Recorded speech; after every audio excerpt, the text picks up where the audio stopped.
Good morning दोस्तों। आज फिर एक नए टॉपिक के साथ आपके सामने प्रस्तुत हूँ। दोस्तों सीधे हम टॉपिक पर चलें। टॉपिक आप देख पा रहे हैं आपकी स्क्रीन पर, यूज़ ऑफ टू। इसमें मैंने देखा, कई बार अनुभव किया है कि जब लोग लिखते हैं या बोलते हैं, खासकर लिखते समय टू के प्रयोग को ध्यान देते ही नहीं हैं, कहीं पर भी टू का इस्तेमाल कर देते हैं। दोस्तों तो यूज ऑफ टू के तहत हम देखते हैं आज कि टू का जो प्राइमरी लेवल पर, जो बेसिक लेवल पर हमको सीखनी है जिस बात को, उसकी चर्चा हम करें। तो देखिए क्या क्या तीन चीजों को हम टू के माध्यम से दर्शाते हैं, दिखाते हैं। वो तीन चीजें कौन कौन सी देखिएगा। टू आंसर्स क्या क्या। पहला वाई, वाई का आंसर देता है, क्यों का आंसर देता है। सेंटेंस में जब हमारे पास एक से अधिक क्रियाएं हो जाती हैं दोस्तों, तो हम हर दूसरी या तीसरी क्रिया को जब हम लिखते हैं या बोलते हैं तो उसको टू के सहारे लिखते या बोलते हैं, जिसका एग्जाम्पल मैं अभी नेक्स्ट पेज पर देने वाला हूं दोस्तों। तो ये पहला जो उत्तर होता है टू का, वो होता है वाई। फिर दूसरा टू दिखाता है वेयर को। वेयर कहां, मतलब एक डायरेक्शन की बात आती है, डायरेक्शन की बात आती है, उस बात को दिखाने के लिए भी हम टू का प्रयोग करते हैं। फिर उसके बाद तीसरा जो है वो हु या हुम, कौन या किसे। इन तीन चीजों को हम टू के माध्यम से जोड़ते हैं अपने सेंटेंस में दोस्तों। फिर से एक बार मैं आपके सामने उन तीनों चीजों को रखूं, आप ध्यान दीजिएगा please. Two answers, first why, and second where, and the third one who and whom. कैसे, इसको एग्जाम्पल के माध्यम से देखते हैं। देखिएगा सबसे पहले हम एग्जाम्पल किसका ले रहे हैं, वाई का। वाई के साथ हम जब टू का प्रयोग करते हैं दोस्तों, तो टू प्लस वर्ब का first form, to plus verb का फर्स्ट फॉर्म। कभी भी यह संभव ही नहीं है कि टू के साथ वर्ब का सेकंड फॉर्म या थर्ड फॉर्म आ जाए। नेवर पॉसिबल, संभव ही नहीं है दोस्तों। टू के ठीक बाद जब कभी भी वर्ब आएगा तो वर्ब का फर्स्ट फॉर्म ही आएगा। तो देखिएगा इसमें क्या खास बात आपके सामने है। एक ही सेंटेंस में मैं एक से अधिक पार्ट की बात नहीं कर रहा हूं। एक ही सेंटेंस में जहां तक हमारा फुल स्टॉप रोकता है सेंटेंस को, तो एक ही सेंटेंस में दूसरी या तीसरी या आगे क्रम में किसी भी क्रिया को जोड़ने हेतु हम टू प्लस वर्ब के फर्स्ट फॉर्म का ही प्रयोग करते हैं। जैसे देखिएगा एग्जाम्पल क्या कहता है। उसके पहले कुछ देर पहले मैंने आपसे शेयर किया था एक खास बात को, कि नोट, विशेष टिप्पणी है कि टू के साथ वर्ब का सेकंड या थर्ड फॉर्म कभी भी संभव नहीं है। और क्या बात हुई थी, टू का प्रयोग हम वाई को दिखाने के लिए वाई के रूप में आंसर देता है, वो वाई का आंसर देता है। तो कैसे देता है, जब एक ही सेंटेंस में हम दूसरी या तीसरी क्रिया को लिखते हैं या बोलते हैं, जोड़ते हैं, तो वो दूसरी या तीसरी क्रिया टू लग करके ही आता है दोस्तों। और वो किसका आंसर होता है, वाई का। ठीक है, देखिए सेंटेंस से देखिएगा, आई एम लर्निंग इंग्लिश, मैं अंग्रेजी सीख रहा हूं। इसमें पहली क्रिया क्या है, लर्न, लर्निंग। पहली क्रिया को हम कभी भी टू के साथ नहीं जोड़ते हैं, पहली क्रिया विदाउट टू आना है दोस्तों। और इसी में हम जब दूसरी क्रिया की बात कर रहे हैं, तो दूसरी क्रिया क्या है दोस्तों, टू स्पीक। देखिएगा लर्न में मैंने टू नहीं लगाया है। जब हम एक ही सेंटेंस में, ये सेंटेंस यहां फुल स्टॉप में कंप्लीट हो रहा है, तो एक ही सेंटेंस में जब हम दूसरी या तीसरी क्रिया की बात करते हैं, तब हम वहां टू प्लस वर्ब के फर्स्ट फॉर्म का प्रयोग करते हैं। ठीक है, तो अब देखिएगा ये कैसे वाई का आंसर देता है। तो सबसे पहले हम देखें कि पहली क्रिया कौन सी है, learn, learning. I am learning English. क्यों सीख रहे हैं, वाई का आंसर दे रहा है टू प्लस वर्ब का first form. I am learning English to speak. मान लीजिए इसमें हमको और भी क्रियाओं को बढ़ाना है, तो टू लगाइए, अगली क्रिया जोड़ दीजिए। जैसे I am learning English why to speak, why to read, why to write. आगे बढ़ाते जाइए टू लगा करके दोस्तों। ठीक है, अब एक चीज और ध्यान दीजिएगा, जब हम किसी भी टेंस में जाएं तो ये टू प्लस वर्ब का फर्स्ट फॉर्म कभी भी नहीं बदलता है दोस्तों। किसी भी टेंस में चले जाइए, इसमें टू प्लस वर्ब का फर्स्ट फॉर्म हमेशा टू प्लस वर्ब का फर्स्ट फॉर्म ही रहेगा। और टेंस के हिसाब से सारा परिवर्तन दोस्तों हम कहां करेंगे, जो पहली क्रिया होती है सेंटेंस में उसमें करेंगे। देखिए अगला एग्जाम्पल क्या कहता है, I use a pen to write. I use पहली क्रिया है दोस्तों, मैं पेन इस्तेमाल करता हूं। क्यों? To write. क्यों?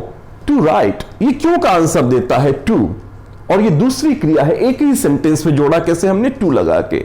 आई use a pen to write. मैंने कहा था जब टेंस बदलते हैं तो टेंस के हिसाब से ये टू राइट नहीं बदला जाता है, इसके फॉर्म में कोई परिवर्तन संभव नहीं है। जो भी परिवर्तन हमको टेंस के हिसाब से करना है वो पहली क्रिया में करना है। देखिए अगला एग्जाम्पल क्या कह रहा है, आई यूज्ड। यूज का मैंने सेकंड फॉर्म कर दिया, पास्ट में ले लिया। आई यूज्ड अ पेन, मैंने एक पेन प्रयोग की, मैंने एक पेन का इस्तेमाल किया। यूज का सेकंड फॉर्म यूज्ड, लेकिन टू राइट यहां भी है, टू राइट यहां भी है। टू प्लस वर्ब के फर्स्ट फॉर्म में कभी भी परिवर्तन संभव ही नहीं है। मत करिएगा I used a pen to wrote, ना, गलत हो जाएगा। ये अपना फॉर्म चेंज नहीं करता है। तो I used a pen, why, why का आंसर देता है टू राइट। जैसे मैं कह रहा हूं I come here to teach, you watch video to learn and to understand. Yes, clear. अब मैं इसको एक बार और टेंस चेंज करके दिखा रहा हूं दोस्तों, देखिएगा। I will use a pen, हमने आई विल यूज कर दिया, लेकिन टू राइट ज्यों का त्यों वैसा का वैसा ही रहेगा। तो I will use a pen to write, I will use a pen to write. Use पहली क्रिया है और दूसरी क्रिया टू राइट। मैंने पहले ही कहा कि तीसरी क्रिया भी आ जाए, चौथी भी आ जाए, लेकिन वो एक सेंटेंस के अंदर ही होना चाहिए। तो हम इसको टू लगा के वर्ब के फर्स्ट फॉर्म से ही, ध्यान दीजिएगा, वर्ब का फर्स्ट फॉर्म, कभी भी टू के साथ वर्ब का सेकंड फॉर्म, थर्ड फॉर्म संभव ही नहीं है। अब देखिएगा दूसरा एग्जाम्पल क्या कहता है, हमने तो वाई का आंसर दे दिया टू प्लस वर्ब के फर्स्ट फॉर्म लगा करके। अब क्या है एग्जाम्पल टू, जो वेयर को दिखाता है। टू के साथ हम वेयर में क्या करेंगे, two plus name of a place, किसी स्थान का नाम। उसी को हम किस नाम से जान रहे हैं, और डायरेक्शन, किस दिशा में आपको जाना है या काम करना है, तो वो टू से दिखाएंगे किसी स्थान के नाम को या डायरेक्शन को। दोस्तों देखिएगा, आई गो, आई गो कहां, I go where, to school. I go where, to school. ठीक है, ये वेयर का आंसर दे रहा है, name of a place, I go to school. यहां टू के साथ स्कूल एक जगह का नाम है। I go to school, name of a place. Okay, यहां पर भी एक खास बात, बहुत ही खास बात है, इसमें बहुत गलतियां करते हैं लोग, आप प्लीज ध्यान दीजिएगा। आई गो, टू को काटा हुआ है, आई गो देयर या आई गो होम। देखिएगा क्यों काटा हुआ, यहां पर हमने क्यों टू का इस्तेमाल नहीं किया दोस्तों। देयर किसी जगह का नाम तो नहीं है, it is not a name of a place. There तो आप कहीं के लिए भी कह सकते हैं। जब तक हमारे पास किसी जगह का नाम ना हो दोस्तों, आप टू का प्रयोग नहीं करेंगे। I am going to Mumbai, ठीक है, but I am going to there, यहां पर टू गलत हो जाएगा। बिल्कुल वैसी होम, यहां पर थोड़ा सा डिफरेंसेस इन ओपिनियंस भी देखने को मिलते हैं। होम दोस्तों ये किसी जगह का नाम नहीं है। हाउस, मकान, बिल्डिंग ये किसी जगह का नाम हो सकता है, but home is just a feeling, it is an arrangement of relation. तो हम उस फीलिंग की बात करते हैं, यहां पर किसी स्थान की बात नहीं करते हैं दोस्तों। होम के पहले भी हमको टू नहीं लगाना है। आई गो होम किसी भी टेंस से बोल दीजिएगा, आई वेंट होम या I am going home, I am going there, इसके साथ टू का प्रयोग नहीं होगा दोस्तों। फिर देखिएगा और कौन कौन से शब्द जो विदाउट टू आ सकते हैं। गो इन, I am going in, I am going out, I will go upstairs, I will go downstairs, I will go abroad.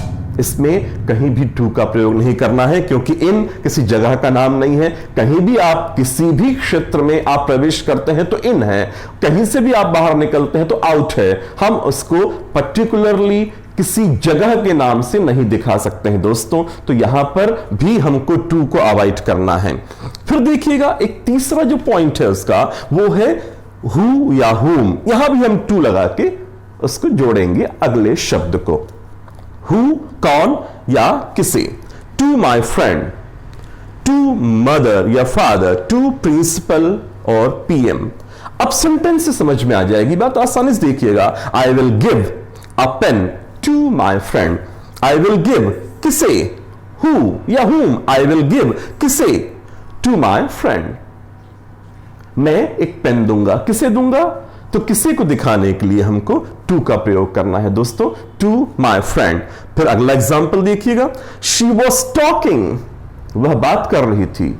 She was talking किससे, शी वॉज टॉकिंग किससे, टू हर मदर, वह अपनी मम्मी से बात कर रही थी। She was talking to her mother. फिर अगला सेंटेंस और देखिएगा, I will write a letter to the PM, I will write a letter to the, I will write किसे लिखेंगे आप letter, whom, I'll write a letter to the PM, मैं प्रधानमंत्री को एक पत्र लिखूंगा। दोस्तों तीन बातों पर हम टू को ज्यादा फोकस किए हुए हैं। पहला, जब हम टू का प्रयोग करते हैं उसके साथ वर्ब का फर्स्ट फॉर्म ही संभव है, second form third form never possible. और कब, जब हमें दिखाना है, क्यों का आंसर देना है। जैसे आई वर्क, मैं काम करता हूं, काहे के लिए, to earn money, to earn money. Work पहली क्रिया है और टू अर्न दूसरी क्रिया है। तो सेंटेंस में दूसरी या तीसरी, मैं फिर एक बार कहूं कि एक ही सेंटेंस के अंतर्गत जब तक फुल स्टॉप नहीं आ जाता है उसके पहले तक जो भी क्रिया है आप उसको टू लगा के वर्ब के फर्स्ट फॉर्म के माध्यम से जोड़ सकते हैं। जैसे मुझे कहना है, I am learning English to speak, पहली क्रिया हमने जोड़ी, लर्न के बाद अर्थात दूसरी क्रिया हो गई। I am learning English to speak, to read and to right.